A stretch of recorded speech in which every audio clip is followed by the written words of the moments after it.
My name is Lori Severson. I'm president of the Edina Chamber of Commerce. I also lead our Green Umbrella Wellbeing Initiative as well as the Edina Innovation Lab. Very happy to be here today. I want to thank you for joining us for the Future of Wellbeing Minnesota Leading the Way. This is actually the fourth meeting that we've had in a series of four to dig a little deeper into the future that Minnesota has in leading local, national, regional, and international well-being in that space. And the way the Edina Chamber became involved is that, as many of you know, we have a wealth of healthcare and well-being assets along France Avenue. And over the years, many of those organizations came to me and said, we're aware of the work that Medical Alley and Greater MSP are doing, and they're doing wonderful work. How can we become involved? How can we shine a light on what Minnesota is doing and what we're doing? So the Edina Chamber of Commerce partnered with Global Wellness Connections along with Future IQ and their team to help us look at that question. So what we're going to do today, and to be honest, we thought this research would go in one direction, and you're going to find out today that it took a slightly different track than we expected, which I guess is what it's all about, right? If we knew the direction that it should go, we'd be doing that. So Future IQ was kind enough to step in and help us figure this out. Many of you know David Beurle and the Future IQ team. They've done a lot of work in Minnesota, a lot of work here in Edina, but I want to give you a little bit of background on David. They've done groundbreaking research in, as I said, Minnesota and all around the world. David is a world-renowned expert on community, regional, and organizational economic revitalization. His work extends, as I said, local, regional, through corporate and governmental levels with a focus on future thinking. And that's really what we wanted this project to take a look at. We know what we're doing now, but what are the trends out there and what can we be doing to solidify and shine a light on what Minnesota is doing in the future? He specializes in creating innovative future planning approaches for the use in regional and organizational settings. He developed the groundbreaking Future Game as a widely used planning and workshop tool, which has successfully been used across the world. And he pioneered the application of the scenario planning process, which we used in this project to regions and rural industries around the world. Can you please join me in welcoming David Beurle? Thanks, Laurie. All right, hello everybody. All right, so I'm going to stand here because we're streaming this for people who are watching online. And I want to really spend a little bit of time going through the journey that we've been on. So I know a number of you have attended each one of these sessions. Some of you are new to it, right? So we are going to kind of recap a little. But the recap I want to do is with the lens of where we got to. So sort of overlaying that on what we think are some of the key issues. The structure I want to kind of follow is I want to talk about what we think is the opportunity that's been identified through the course of this set of deliberations. So what do we think is this macro opportunity? We then want to talk about, well, what do we think is the challenge moving forward? And then we want to talk about what are the sort of the recommendations that are coming out of this and ground truth those with you and sort of get some buy-in on that or some input onto that process. So I'm going to take about 30 or 40 minutes to go through that process. We'll have some discussion and then Jim Hovland's going to wrap us up. So let's dive in, right? So foresight process, ultimately this has been about building a roadmap to the future. So we've been exploring the future. If you know about foresight research, it's this notion of looking into the future and sort of trying to think about how the future might look. As we kind of explore future thinking, there's a couple of elements that have been really important, I think, in our deliberations that are right at the key of effective future thinking. And one is about trajectory. You know, if you think future thinking, you're always going to have trajectory in your mind, right? So what direction are we going? What direction do we want to go? What direction are we being pushed? But it's all about trajectory, right? But the other one that's really key is the velocity component. And so we've been probing velocity as we go through this. I don't think any of us would pretend that we can predict the future with absolute certainty. But I do think we can have a pretty good go at thinking about what the shapes and the contours of the future might look like. You know, what might be the kind of landscape of the future. So as I go through this sort of discussion, I'm going to share with you what we think is that shape and contour of the future for the Midwest and for the future well-being in the Midwest context as well. The process, some of you have seen this, but we went through a series of focus groups through February. We had the think tank process in April, Future Summit, and then the report sort of over the summer period. And now we're at this point of sort of trying to lock in on the roadmap and get some traction going forward. I want to first of all cover the kind of opportunity conversation, right? So we looked a lot at trends, and I'm going to share just some highlights of those with you. But this is all that deliberation about the future, but trying to understand where do we think there's opportunity, okay? So I want to just share that with you, and I want to talk about the scale of the opportunity and what we concluded from that. The kind of big kind of topic areas of things that we thought were future trends, and I'm going to show you some of these data points, but the whole issue of food, water, energy, absolutely my argument. I've been kind of arguing this with nobody because nobody disagrees, right? But I've been saying this for some years now about that being just a fascinating convergence of trend lines and assets that make a really compelling opportunity for the upper Midwest and Minnesota. And that ties to the impacts of climate change.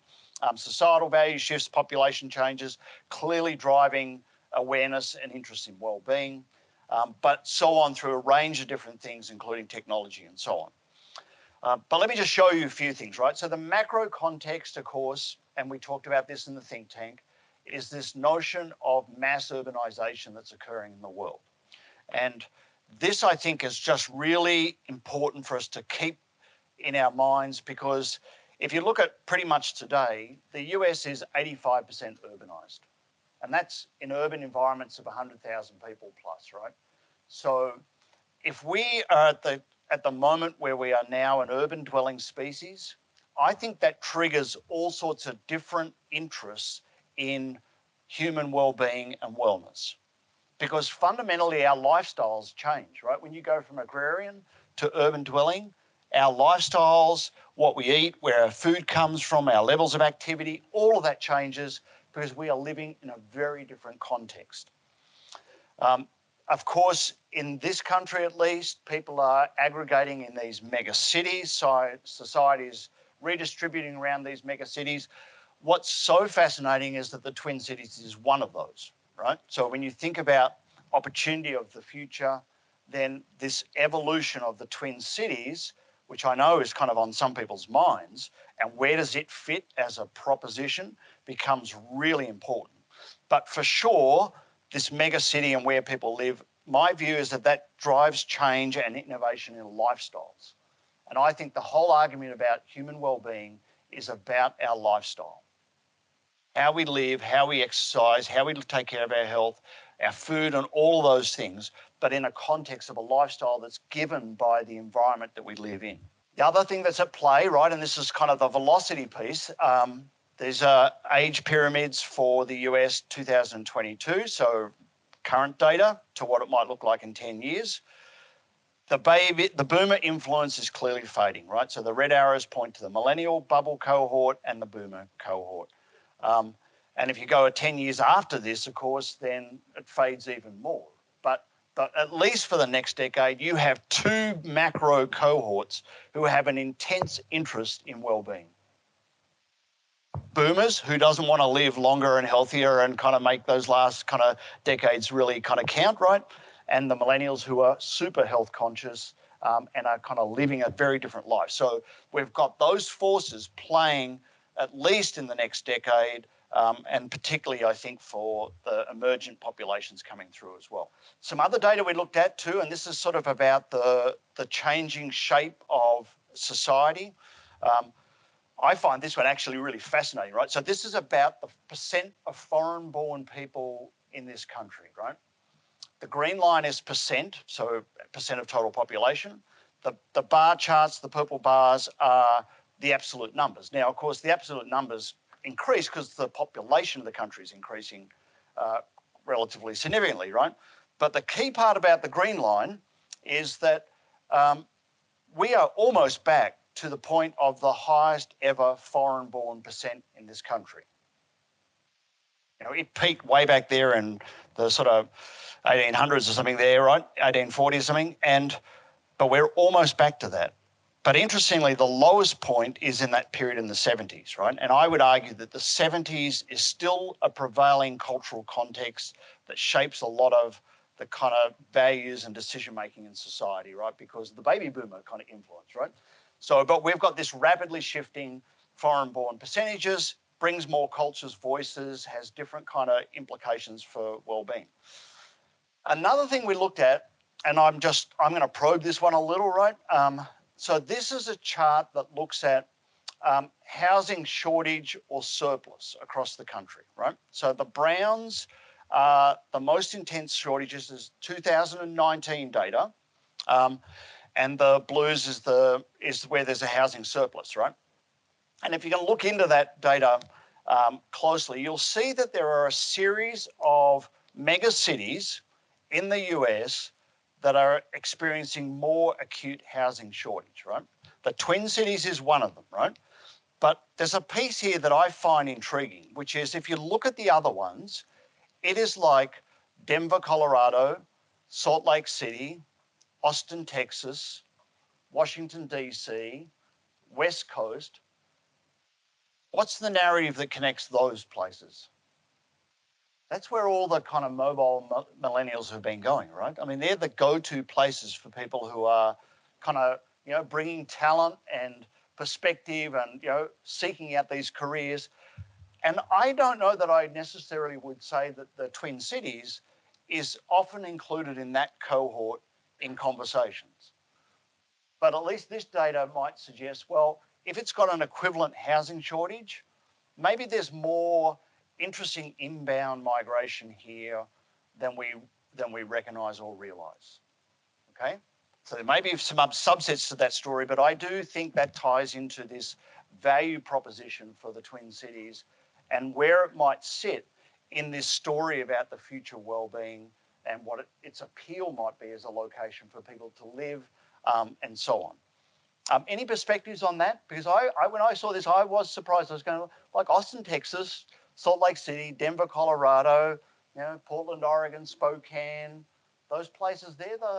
That's the DC. They're the list of where the interesting talent and capital's going, right? Chicago's not a brown. Interesting. Atlanta's not either, right? But Atlanta's considered one of it. But it's got a lot of other stuff going on there, of course. Yeah, and if you look at it in the upper Midwest context, this is the place that has that pinch, right? Now, assuming that pinch is a relationship of more people wanting to come here than there are existing housing, right? Interesting, right? And I actually, anecdotally, I want to share with you what I think this is driving this, right? I'll come back to that, right? The other part we've talked a lot about, and so recapping in terms of the opportunity, is this whole story of food, water, and energy. So we've talked about this increasing global demand and tried to think about, well, what does that mean for human well-being and its connection to this part of the world? For sure, renewable energy, we're on this whole kind of transformation of energy systems on the planet. You can hear all the pain points right now, but we know that that's really the macro trend is this moving towards the electrification of the world. Just some interesting data, like if you look at things like the wind corridor in the US, so that's that big brown and red sort of strip down the middle. That's where the highest wind speeds are at 30 metres on a regular basis. That's, of course, where the turbine blades are. You can see it slices nicely through this state, if not the upper Midwest, right? And so when you think about renewable energies, this part of the world is well positioned. Now, if you look at a solar map, New Mexico beats you for sure, right? But the technology in those are improving. So you've got the potential for a raft of energy solutions. The other part that's really interesting is about fresh water. We know a lot of the world, and we've probed this in the think tank, a lot of the world is water short, scarcity, pollution and so on. The upper Midwest, parts of the Northeast US have 20% of the global freshwater surface reserves, right? For a percent of the global population that would just be in like a fraction, tiny fraction. Okay, and I think my argument as somebody who looks at a lot of trends, I think the water issue is the big one, right? And when I talk to people who've moved here recently, in fact, I was at a conference, the Food, Agriculture and Ideas Conference that Grow North put on Monday, talking to people there, younger people who said, yep, I came here because there's water. I came from California. So I think there's a kind of an undercurrent trend there, pun intended, undercurrent trend, about people looking for water in the location that they live. Of course, we talked about climate change, the potential positive, negative impacts. The reds here are where the long-term forecasts are for crop yields, agricultural productivity to decline. The greens are where it's likely to increase. Why? Because there are longer growing seasons, yada, yada, yada, right? Think of this from a food perspective tied to human well-being, right? So we have some parts of the world where the ability to be able to produce the nutrients that we consume increases, but we have great swaths of the world where most of the people live and where the population is growing the fastest, where their ability to produce is forecast to decline, right? Yeah, so it's really rough modeling, right? So it's macro. I'm going to drill into a little bit more detail. The darker the green, the greater the potential agricultural productivity gains. Of course, the darker the reds, the more intense the decline. The modelling is just kind of macro, right, in this, because it's a global model. The other part of this is hunger tied to that, right? So here the reds and the oranges and so on, and yellows is where there's already endemic hunger. This is the World Hunger Map 2020. Africa, equatorial regions, if you look at it compared to this, big issue, large populations in the world, declining ability to be able to grow food, and already they're hungry, right? So at a macro level, it started to shape out what I thought is the opportunity we drilled in on. From a human nutrition point of view, we do have this weirdness, right? And there's no way I can describe this other than weird, right? Which is where we have 2 billion people on the planet don't get enough of something, minerals, nutrients, calories. 2 billion people who have too much, overweight and obesity. And I think what's going to happen in the coming decade or two, there is going to be so much pressure being exerted on food supplies and human well-being and nutrition that I think this will get visited. How long can we sustain that kind of discrepancy or polarization in just basic nutrition and availability of food? Drilling into what does this mean in terms of what's the opportunity, this is the unique biomass capability that's literally in your backyard, right?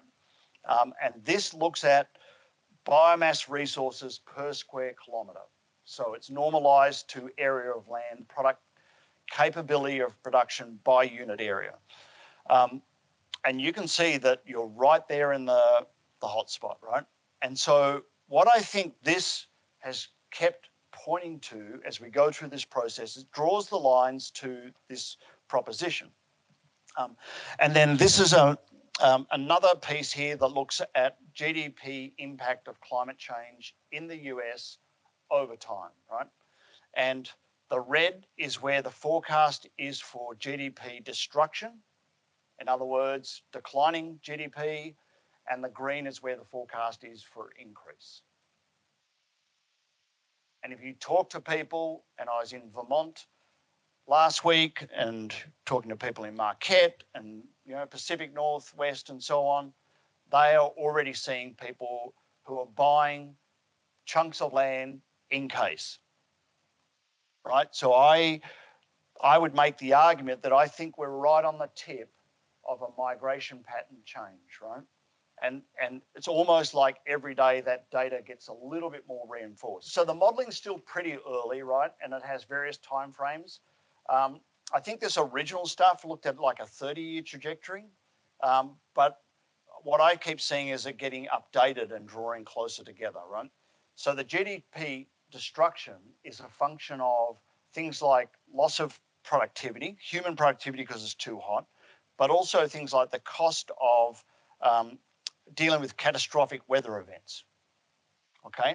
And so what we know is happening with climate change is that those catastrophic events seem to be getting, they always send a report as the worst case scenario, right? Or it's happening faster than our modelling suggested. So quite likely this could accelerate, right? So let me ask, anybody planning to retire to Florida in the last week? Don't think so, right? You know, so I think we'll start to see this accelerate more profoundly. The point, though, is there are people in the green zone who start to look like a really interesting and attractive place, right?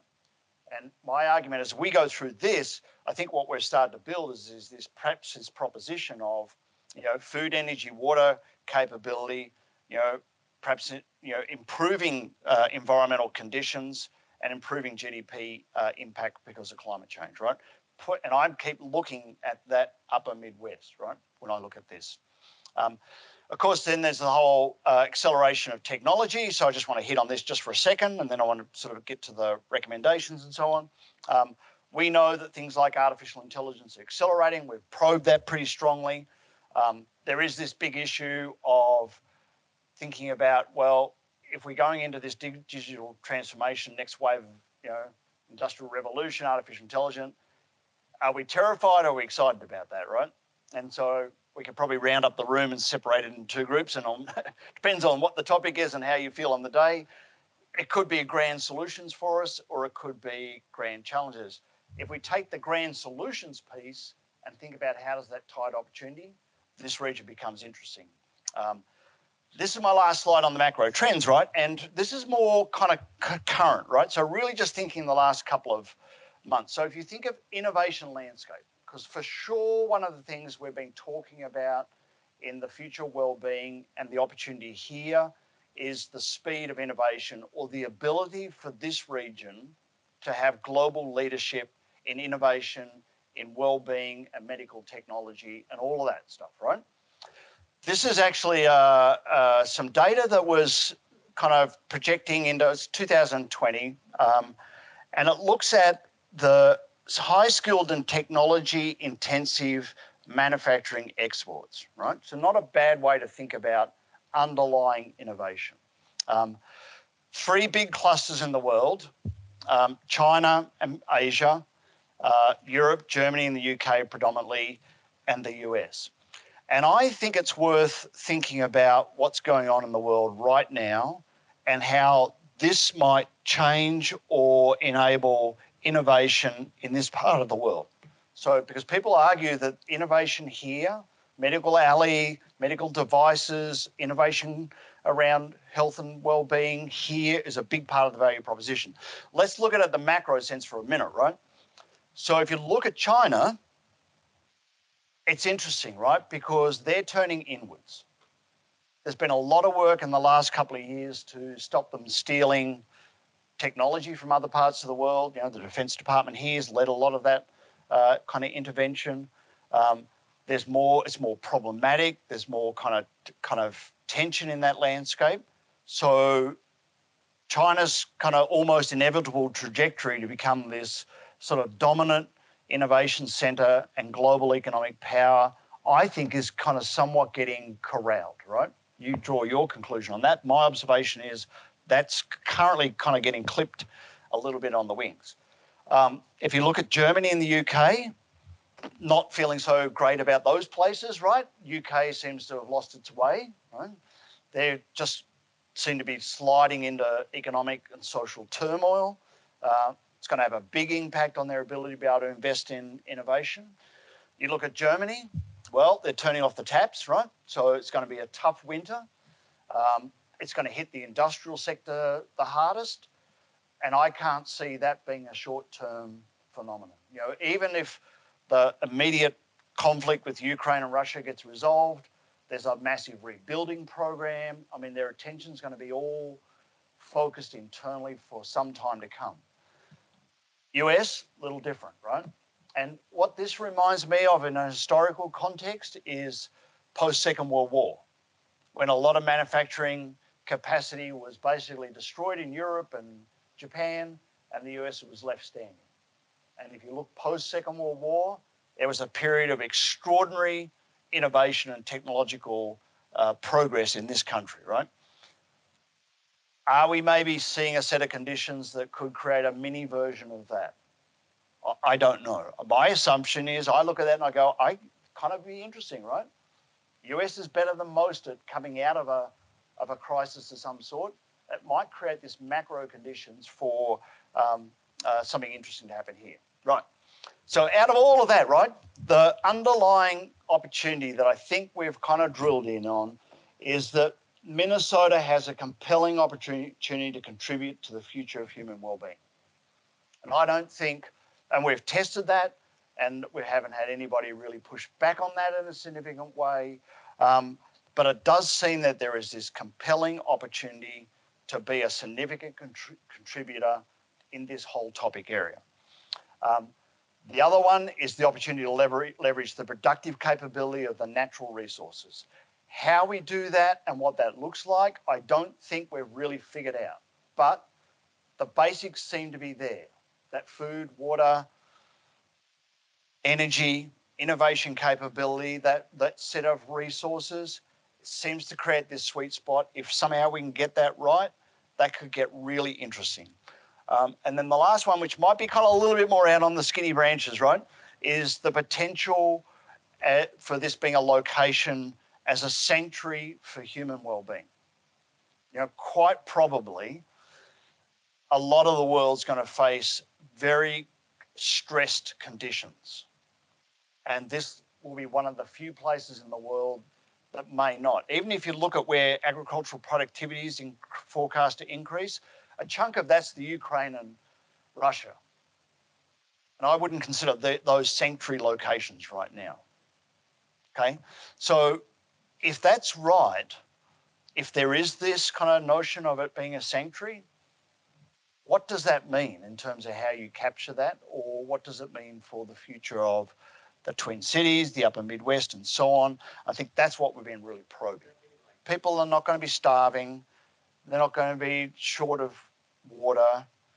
There's a civil society, so resource competition at the level of survival may not be as intense as it will be elsewhere, because we are talking about a lot of the world being in intense competition for resources at the level of survival, if not just living a decent life.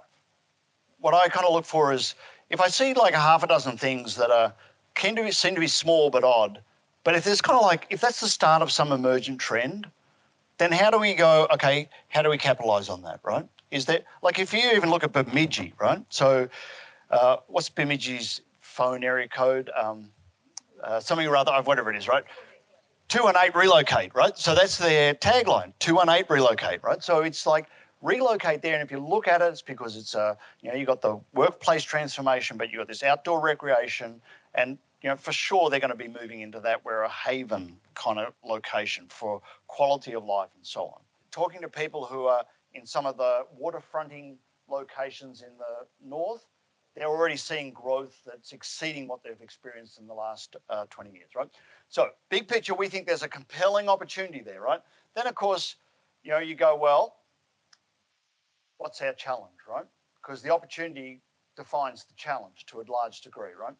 And we probed this in the think tank, right? So we had this notion of trying to look at, what's the impact and influence that this region has. Are we going to focus on a local scale? Do we go to a global scale? And this was very much about the future well-being. We looked at how do we play together?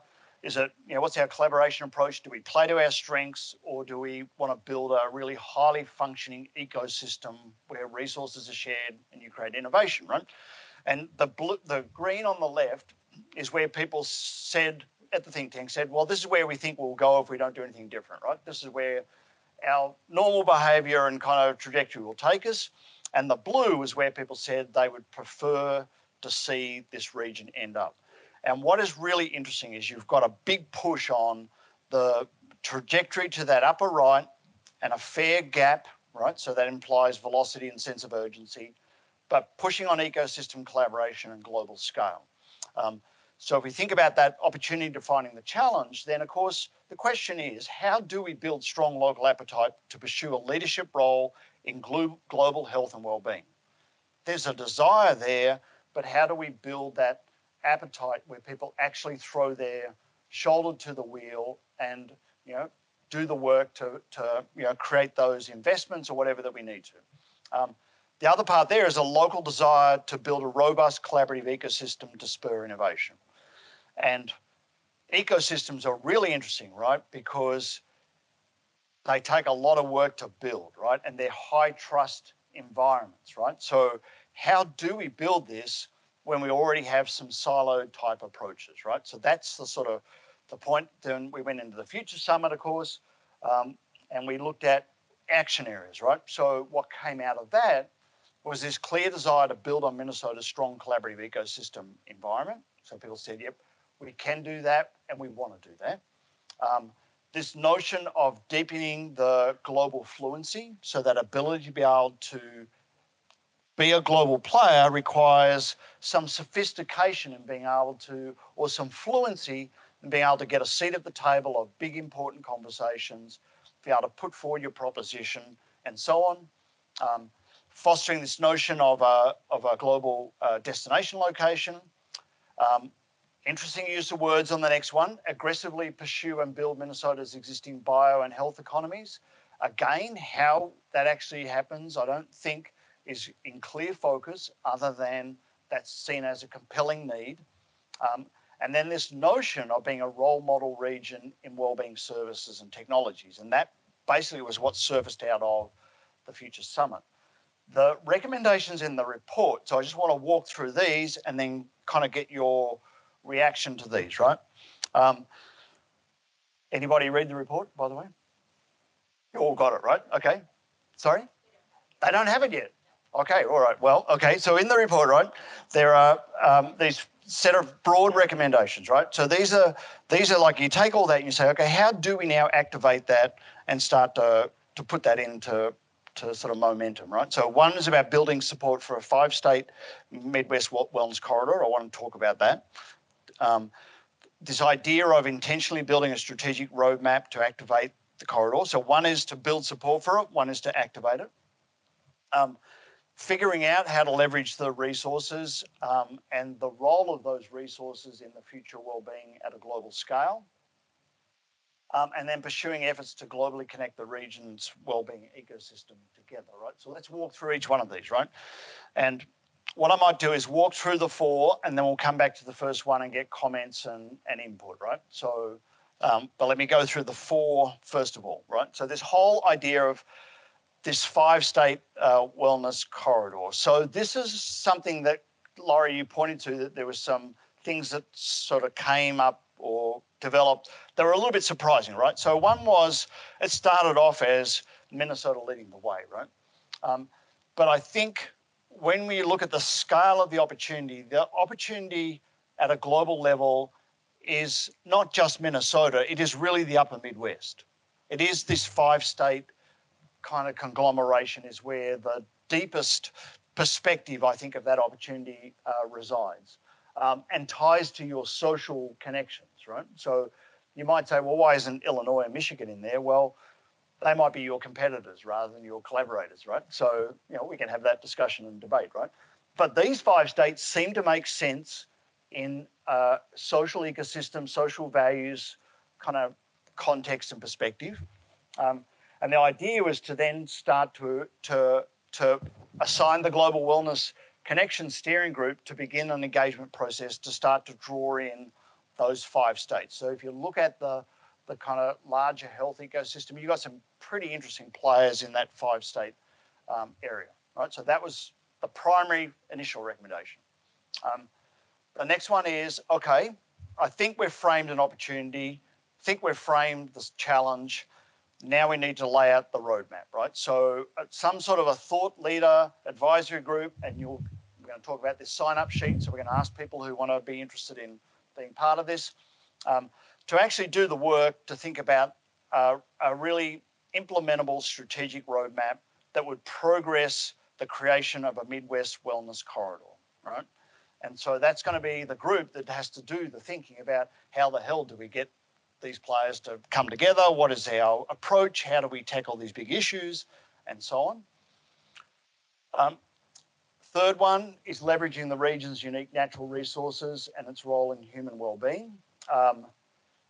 No doubt this set of natural resources, food and water, globally significant.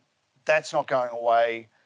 The question is, do we just keep doing what we're doing, which is grow food and send it off, like primary first stage food, or even moved into proteins, or is there a much bigger world of innovation that could be activated?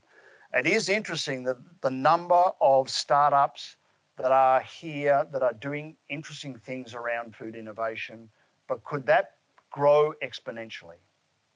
Does it become like a leadership component? Does it become like a real go-to for innovation in terms of capitalizing on those resources? Does it, is there a way to build this story much bigger than trainloads and boatloads of food that go out? Is it like a whole system? Is it an ability to be able to think about how do we relate to our nutrition and so on in the future? How do we activate that? Is there potential in that? The fourth one here is these efforts to globally connect the region's wellbeing ecosystem, right? Minneapolis St. Paul Airport, number one, right? So you have kind of an obvious kind of logistical connection. But this one here also calls out the potential of the World Expo, right? And Mark, you've talked a lot about the potential of that. Now, the issue with that is it could happen or not, right? I mean, that's a competition, right? A contest, right? But for sure, if this location is successful, that becomes a game-changing event. Right? I mean, that is global attention. That's a once-in-a-lifetime ability. But of course, you've got to be smart and go, well, what's our plan B? If that doesn't happen, it doesn't mean that opportunity or the need has gone away. It just means we have to think about it in a different way or activate it in a different way, right? But anyway, the whole idea is about this showcasing the region's emerging innovation capacity in the realms of human well-being and livability, right? So they were the four kind of high-level sort of recommendations. Jim, I want to hand this to you, right? My final comment on this, right, is that I think, I think the interesting debate around the 5-state, right, is that exciting? Is it attainable? What's the entrance point? Is it like talking about what will gravitate?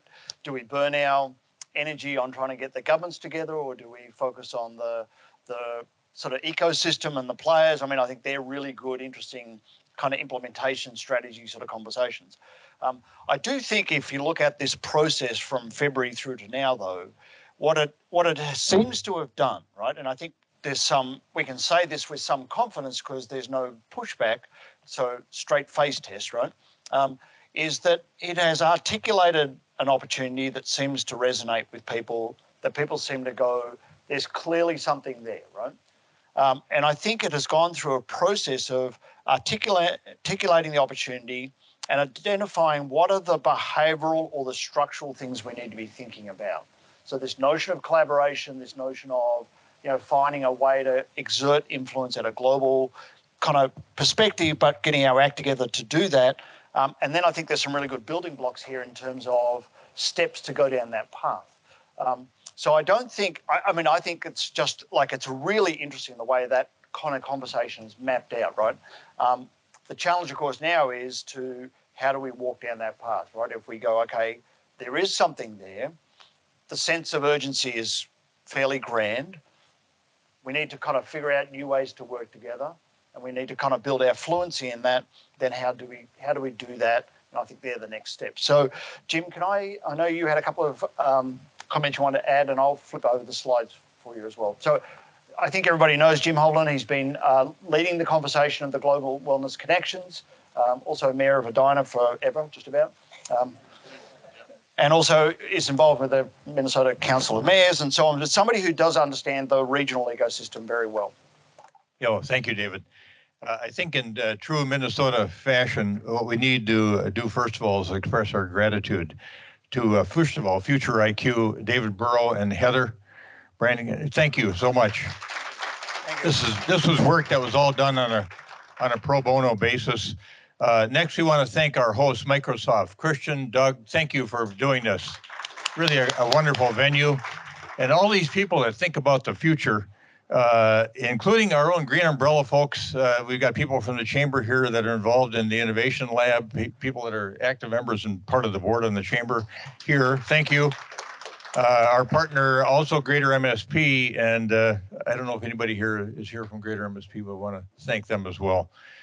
So, we talked about, David talked about a couple of times, trajectory, the direction of change, and then velocity, the speed of change. When you're a mayor, anything dealing with change is really a challenge. And so over the years I've been doing this in Edina and in the region, my favorite bumper sticker has been that I saw one year was change is good, you go first. And you can kind of pick up the tone of that in this conversation. I mean, people are talking about, well, let's start small and expand from there. Let's get it right on a pilot sort of basis. Let's prove out the concept, which is a great thought.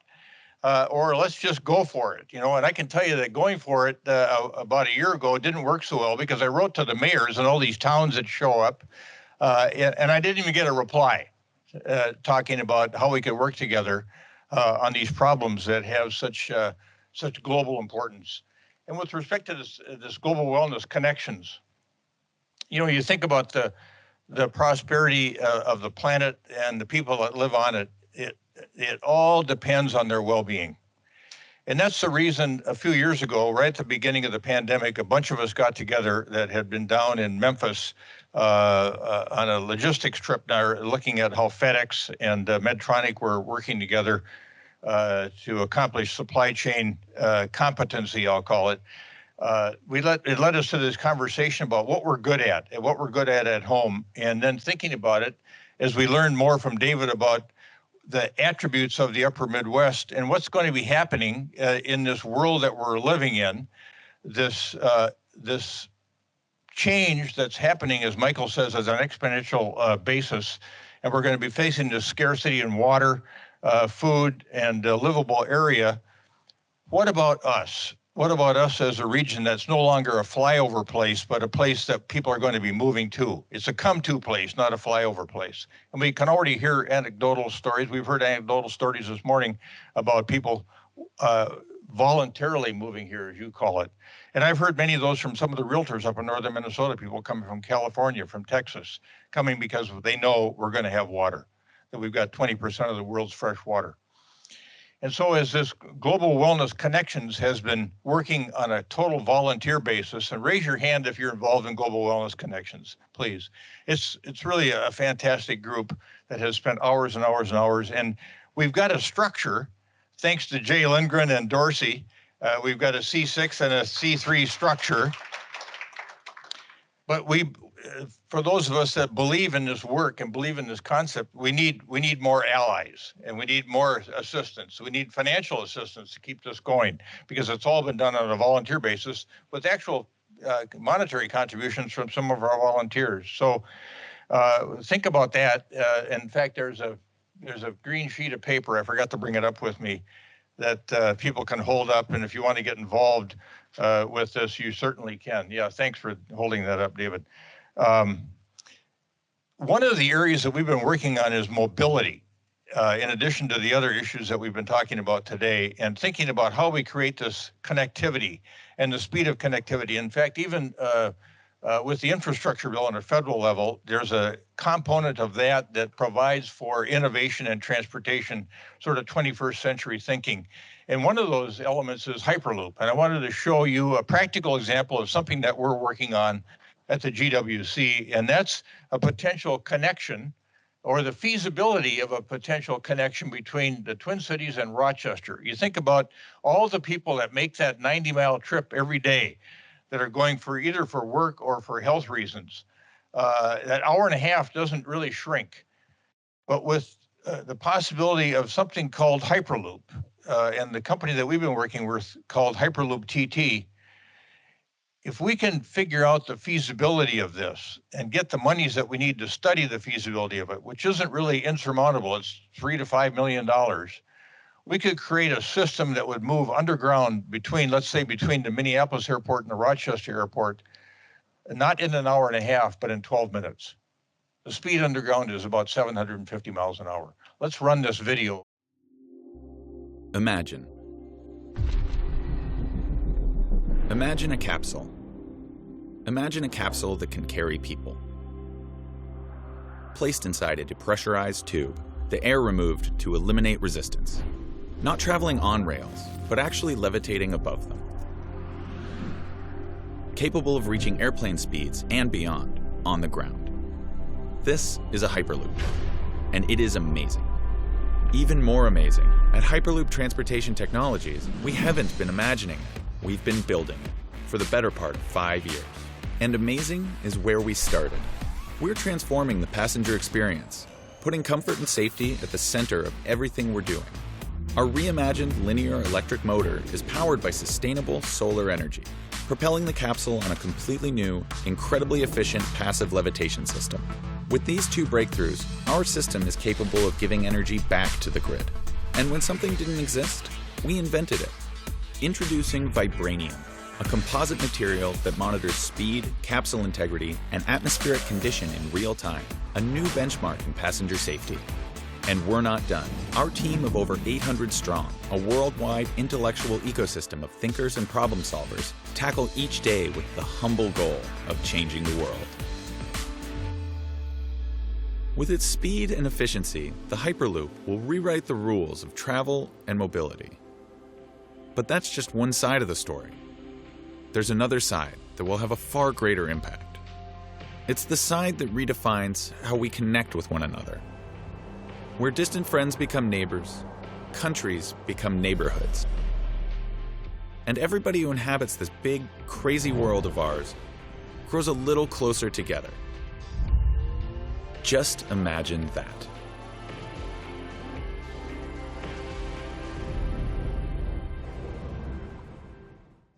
Yeah, just imagine that. And think about that in the upper Midwest as well. If we had that line from here to Rochester, on to La Crosse, and then on into Chicago, how we could, especially between the Twin Cities and Rochester, merge those two economies, merge those two labor forces. This technology has such tremendous possibilities that we really do think it's worth trying to find the feasibility money to study it. We have the matching funds that are now available. There's a couple of programs at the federal level we're going to try to get involved in. We've got folks from MnDOT here, and we're going to try to encourage them to think about partnering with us, because we'll need a governmental sponsor to be able to achieve this feasibility study money. But I think it's something worthy of us thinking about on an immediate sort of basis, something that we can all work on together. You know, this notion of the climate changing, us being well positioned in the future for in-migration, it not only creates opportunity, but I think also in Minnesota fashion, we all sense a sense of obligation, or a feeling of obligation, not only to the people that live here, but the people who live in our country, the people who live in the world, because we have all of these things that we can share. We have all of these abilities that don't exist in a lot of parts in the world. And so to the extent that we can increase our agricultural production and more effectively help feed the world and make it a healthier place through all of the medical innovation that we're doing, I think that is not only an opportunity, but it is our obligation. And so I'm really appreciative that all of you that I consider a room full of forward thinkers are here with us today to kind of talk about what the opportunity is, what the obligation is, and so that we can go forward together. So please fill out that sheet. We're so grateful that you were here with us today to help us move to the next step. And I would say again, I can't thank David enough for all the work that he's done to give us the basis to go forward. So thanks everybody for being here today.